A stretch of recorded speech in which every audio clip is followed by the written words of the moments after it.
So in the last video, we talked about self-talk. We talked about talking to yourself as a friend. We talked about the mirror work, and we talked about celebrating your wins. In this video, we're going to carry on with it. I'm going to throw 3 more points and let's see how we go. There was a song that was by John Legend, and he talked about there's something in your imperfect perfect, something like that. And I'm sure there are other songs that talk about, being imperfectly perfect. You've got to understand that you are imperfectly perfect. And so this is how I see it. I used to think before that I needed all the help in the world. I couldn't be fixed. I was hopeless. God hated me. I could do nothing. And then I started to see myself when I started to heal that I am perfectly imperfect. So just like I'm a work of art and still being molded by God, I'm also a masterpiece because God created everything perfect. So I could now dance between my masterpiece into what I'm still being molded into being, right? So I'm happy and I can dance in both places and both spaces so well, right? So I'm not consistently searching for healing and searching to be, but I'm saying that this is my goal, this great person that God has created, but there's a journey that I need to keep up in and keep up with to say that I want to be a better version of myself today than I was yesterday, because that's up to me. When the Bible talks about, I think in 1 Corinthians 13, talks about love. Love is patient, love is kind, love doesn't hold any wrongs and all those things. You're not going to wake up one morning and just be patient. There's a journey to being patient. There's a journey to being kind. The question is, are you first patient with yourself? If you're not, you cannot be patient with someone else. So as we're talking about the self, we're saying you've got to keep looking at how there's a part of you that will continue to seek to being better, but there's also a part of you that is okay just the way you are. And it took a while for me to understand it, because there will always be that seeker part of me. But there's also always the source part of me that knows all is well right now. And that's one thing that really, really helped me. And I promise you can help you as well. When you embrace that, today, I'm just going to lay in bed and do nothing. And you don't start to say, and that voice starts to say, people will pass you by. You will end up being hopeless. You end up with that voice. Today, I'm doing nothing. So when that voice is saying people will pass you by, my answer is let them pass. They are meant to pass. That's why they are passing me by. Today, I'm doing nothing. And not feel guilty. Today, I'm not going to be a mother. Today, I'm going to be a young lady who is going to enjoy the singleness of myself today and not feel guilty about it. Mothers, it's you I'm talking to. Where you are in your children's business. One is in London, one is in Canada, one is in Australia, one is in Nigeria, and your mind is everywhere. You're calling this one at so time. You are not sleeping, so you can call this one at so time. Because you just cannot trust that they're fine without you. Because you get your essence from being a mother. If those children are taken away from you, what's left? If your husband is taken away from you, what's left? If your job, that high-flying job that makes you feel like now I have arrived, is taken away from you, what's left? If the PhD and the MSD and the AIDS and the STD and the masters and the doctor is taken away from you, what's left? If they remove the BBL that you have done and all the fixes that you have done to your imperfect body to still make it imperfect, what's left? And once again, I'm not knocking any of these things. They're fantastic. If they're not ruling you, they're fantastic. If you're not saying to yourself that if I'm not this, then I'm nothing, then they're fantastic. If you have it as this is just, an additional professional target that I want to hit. Not because I have to show or prove that I'm worthy of being called a Mrs. Something. Not because you have to prove to anybody that you're worthy to be called a wife. Because you will do all those degrees and your husband that you're hoping that if you do all the degrees, he will stay with you, will still leave you. What do you then do then? So start to embrace your imperfection today, knowing that you might never be everything to anybody. but you can be everything to yourself. Start to know that you don't have to carry all those burdens on your head. You don't have to carry all those things because you just want to. It's now toxic fuel. It's pushing you because you're running from hell, but you don't even know what heaven looks like. And so your energy is just to run away.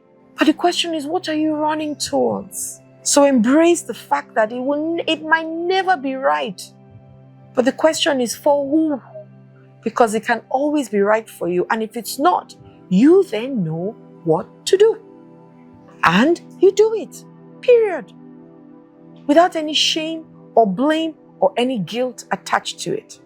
So how do you embrace your imperfection? Write down one area where you are imperfect and how it actually helps you grow or relate to others. And practice appreciating this imperfection as a strength. Because it might seem like you're not perfect at it, but people are willing to pay you thousands of dollars to teach them. Is there a way that this thing you're still saying you're not great at, you are in one chapter higher than someone else? And so you can still help that person, pull that person up. As long as you're a chapter ahead, you can teach billions of people. Because I promise you, there are so many people who are not even reading that book at all, or going for the course at all, or going to conferences that will teach them and help. I remember listening to Lisa Nicole. She said she went to some particular conference. Did she say 31 or 32 times back to back till she could verbatim say what the teachers were going to say? How many times have you gone to class or read that book? You say, well, I've read it, Joe. Okay, so what have you done with it? Nothing. The next thing that I'm going to talk about is forgiving yourself. You remember the mirror work? What I forgive you for? You know, so many of us are not in physical jail, but we're in our own personal jails. You're the one that will put yourself in a place and give yourself all kinds of limits to how far you can go. Only you. Because the only person that is stopping you from being anything is you. I did a lot of forgiving. I still am. Because most times you think it's the other person that you're hurt with. You are hurt about why you allowed them, even in the first place, have such power over you. So when you release that power, who else are you meant to be releasing? You. You've got to forgive and let go. You've got to. There are so many mistakes that I made, but I can't go back and change them. But I can damn well change who I am today and what I choose to do tomorrow. So why dwell on something I can't go back to? They will only always remain a memory. Only always. And you can never relive them. You can only review them. Only always. So release yourself today. Forgive yourself for all the mistakes that you think you have made that made other people do bad to you. Forgive them. And then forgive you. I met a young man who did something quite grievous. And he said he had to go to jail for it. And he was released. But he was only released physically. He was still in jail. And so he said to me, just tell me how bad I am so that I can know that I'm really bad. And I said to him, you're not bad. You're only a victim of circumstance. And you didn't know what to do at the time. The fact that you're even talking to me shows that you want to do better. So let's just focus on doing better rather than focusing on all the things that we did wrong. That's my advice for you today. Focus on all the things that you can do better and leave the ones that you can't touch or do anything about. Unfortunately, because you know what you don't like, now hopefully you know what you like and you can focus on it and forgive yourself. Release yourself. To forgive is to set a prisoner free and discover that that prisoner was you. Ooh. And let me say that again. To forgive is to set a prisoner free and discover that that prisoner was you. Release yourself today. Please, release yourself and start to say kind words to yourself. And the last tip and secret that I'm going to share is that you want to reframe failure as the end. Oh, I did it, I failed, and that's it. And so, since I failed, I am now, because it's not what you failed at, it's how you have personalized it. So you're now saying, I am now a failure. And what if you just learned something? What if you needed to learn that thing for you to be able to? I know that a lot of times we don't want things that we call bad things to happen to us. But what if those things had to happen to show you, one, how strong you are? Because if the thing could crush you, it would have crushed you. The fact that you are here today means that you are stronger than even you know you are. And so that thing happened, it shook you, but it didn't break you. And so there's something to even hold on to say, what? This thing happened and I didn't break from it? I even got stronger and better from it? Oh, I'm grateful. What if everything in life was a learning and we didn't call it good or bad? What if we just said, okay, I learned what to do more of and I've learned what to do less of? What if? And so you never really fail at anything. You just learn and you never really pass at anything. Once again, you just learn. And the truth also is that there's something that you know you can do better. Trust me, you can. But that's up to you to decide that I'm just going to get up and do better. Like I said, the person who failed is the person who stopped trying. If you fall and you get up and you continue, and you fall and you get up and you continue, and you fall and you get up and you continue, and you keep falling and you keep getting up and you continue, what has happened? You have learned all through your life all the things to do more of and all the things to do less of. And you have become a master at getting up. That even if everything is taken away from you and you fall, you will get up again because you have mastered the art of getting up and seeing the strength in everything that you do. Now, once again, you might not be able to do some of these things by yourself. It feels like it's rolling off my mouth because it's sweet. So I'm sure some people are looking at me and say, yeah, what's she talking about? The truth is, you can't do it by yourself. I've met so many people who really want to just do better, but they keep going around in that circle and cycle loop because they can't do it, but they need to break that loop and come out of it. And breaking that loop cannot be done by yourself, to be honest. I'm a production of therapy, coaching, counseling. And that's why I'm the person that I am today. And I will do therapy, coaching, counseling for the rest of my life. Why? Because it's called a blind spot for a reason. You can't see it. But someone else might be able to see it. Why don't I want to tap into that person's vision whilst I'm creating mine?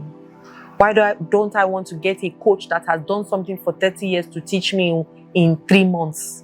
All the things that they have done in 30 years because they have learned the mistakes.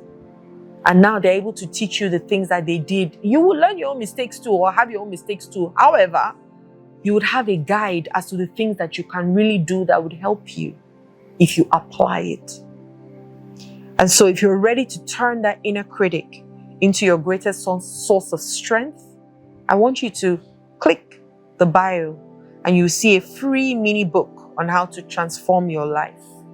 And I put some nice stuff there.